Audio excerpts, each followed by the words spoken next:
Hi, my name's Andrew Payne, and I'm really looking forward to seeing you on the 10th of December, where we're going to be talking about burnout. What is burnout?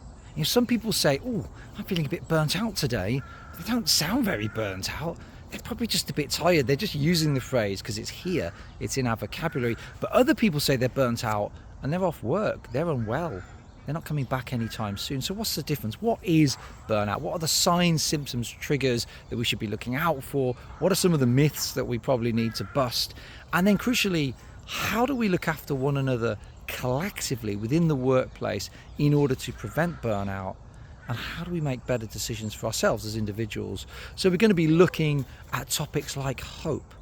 Hope is a precious thing. We need to feel hope, but then if our hopes are raised too high for too long and we come crashing down to earth with a bump, then that's not so good either. So how do you craft a message of hope that is inspiring but grounded at the same time? And in order to do that, we're going to be looking at the Stockdale paradox and what that teaches us. We're going to be looking at terms like psychological safety.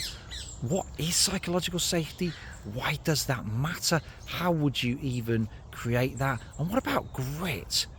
What's the difference between resilience and grit? And what are the day-to-day things that we can do to develop our own grit so that we can hang in there for the long term, but do so in a healthy, positive way? And beyond the obvious things, everyone knows we need to drink more water, get more sleep, do something for ourselves each day. We know that stuff, but beyond that stuff, what are some of the other things that we can do? So this is some of what we're going to be talking about on December the 10th. My name's Andrew Payne.